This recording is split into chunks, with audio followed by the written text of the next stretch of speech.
Hello, welcome to my bookshelf, and today I'll be doing a little recap of my experience during the Booktubeathon. This was my first ever readathon, so I really wasn't sure what to expect, but let me tell you, I was just blown away by how fun it was and how much stuff there was to do. Like, I honestly just thought it was going to be like just reading, but there's all these other challenges, and it was a lot of fun. It really, really was. So I'm so glad I participated. It's definitely something I want to do in the future of any kind of readathon. So I don't know how people normally find out about them, but I definitely want to participate in more. It was definitely a lot of fun. And honestly, I did really good with the challenges, and I really wasn't sure how I was going to do. And the only challenge that I didn't do was one of the video challenges. It involved acting out a scene from a book, which for me sounds like torture. Like, I don't do acting, Like, I don't even like doing charades, like, with my friends, because it involves acting something out and attention on me, and I don't like that. So, definitely didn't want to do it, and it was also, like, a really big time constraint that day as well, so that was kind of my excuse. But, like, let's be honest, I didn't want to act. So that's the only challenge, like, completely, that I did not do or participate in. So that means that I did the rest of the video challenges, I did all of the Bookstagram challenges, which, side note, I made an Instagram account specifically because I wanted to participate in the Bookstagram challenges. So if you want to see the pictures I posted, you can check them out. My handle is @Hermiones_shelf, and that's the same for Twitter as well. I need to try to get more active on those sites, but I am trying, and it was so much fun to post things on Bookstagram. It really, really was so much fun. But kind of going back, I also did, which I honestly did not think I was going to be able to complete, but I finished all 7 reading challenges. And I had a very, very slow starter in those. Like, I don't think I completed, like, my first reading challenge until, like, day 4 or 5. So I was pretty behind the game, and I was rushing to read things at the very last minute. In fact, I didn't finish the last reading challenge until 11:40 at night. Like, the last day. I had 20 minutes to spare to finish my last challenge, but I did complete it in time, which, again, don't know how I managed to pull that off. Like, amazing. I guess I'll just go through each challenge, and I'll just share with you the books that I read. So the first one is a person on the cover, and actually a lot of my books met this challenge requirement. So we have Simon versus the Homo Sapiens Agenda. We have Cress. We have The Ocean at the End of the Lane. And we also technically have Tales of the Beetle of the Bard, which have hands on it. And you will notice that these two were not on my Booktubeathon TBR. They're my relief pictures, if you will. I put them in last minute, and I took out, let me see.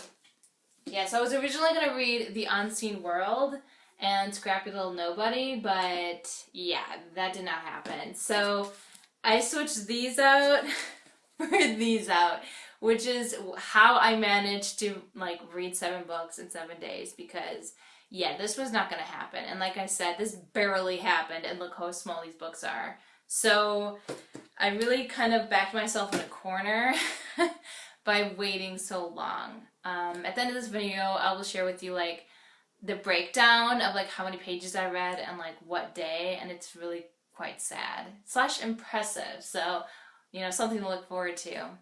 But moving right along, so I had 4 different books that completed the person on the cover challenge. So that challenge is, like, done. Like, overkill, right? The next one is to read a book in 1 day. And I read 3 books in 1 day, like, from start to finish. So I have my 2 small ones again.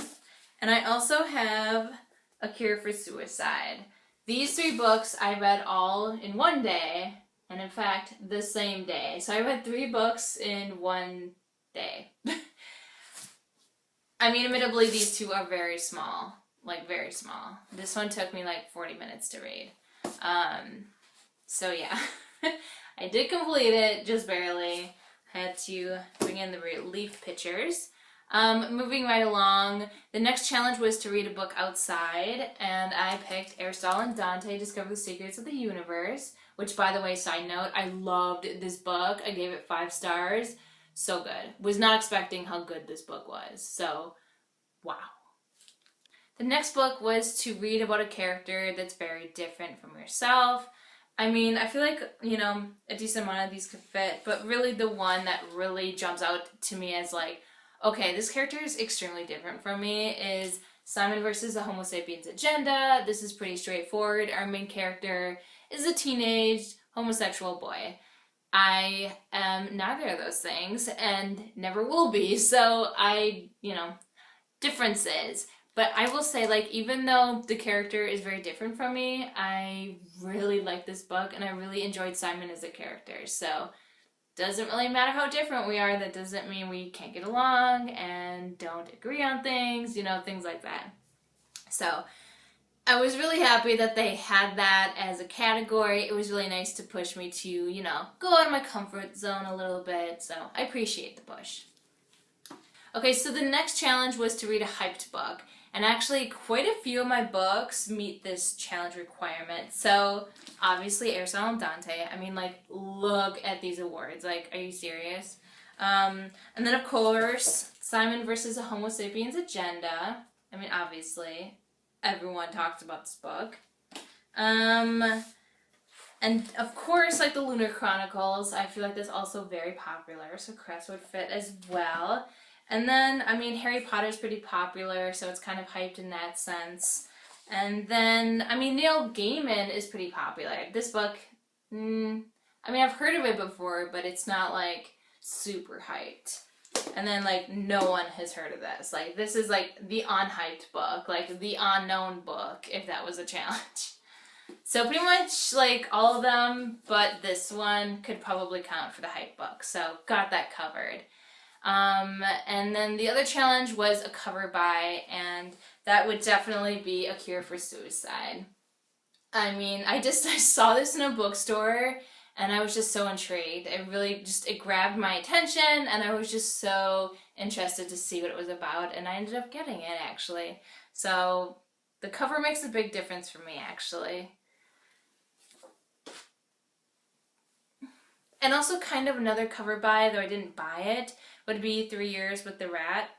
That's why I picked it up in the library in the first place, was simply because of the cover. I'd never heard of it before, knew nothing about it, but it was a fairly new book and it was propped up and I was like, ooh, there's a maze on the cover, and I was like intrigued enough to go and look to see what it was about, and I really enjoyed it, so good job on the cover. And then the last challenge was to read 7 books in 7 days, which somehow, some way, I was able to complete. So, all 7 challenges have been checked off, and man, oh man, was that a relief when I finished Tales of the Beetle of the Bard. Wow. And so yeah, I guess the last update is just the breakdown. So, day 1, I started off pretty good, I thought. I read 174 pages. Pretty good start. Day 2, I was like, I can do better. And I read 263 pages, so pretty good, pretty good. Day 3, I started to really downslide. This was my worst as far as like page count. I read 99 pages and barely, like I was like falling asleep, and I swear like the last 2 pages I probably didn't fully grasp because I was that tired.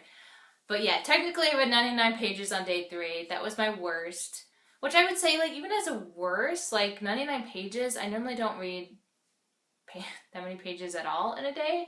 So 99 pages is actually a great thing, like, when you really think about it. But as far as the readathon goes, it was my worst entry, as far as the page count goes. And then moving right along, day 4, I was like, okay, I need to read more than just, like, 99 pages. So I read 130, pretty good. Day 5, I said I can do better.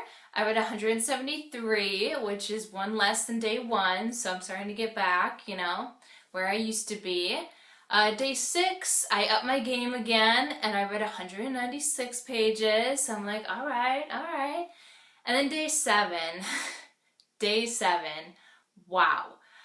I cannot believe it, but I read 988 pages, which, I mean, is amazing. But at the same time, I'm like, really? I couldn't read 22 pages more. Like, really? Couldn't break 1,000 there?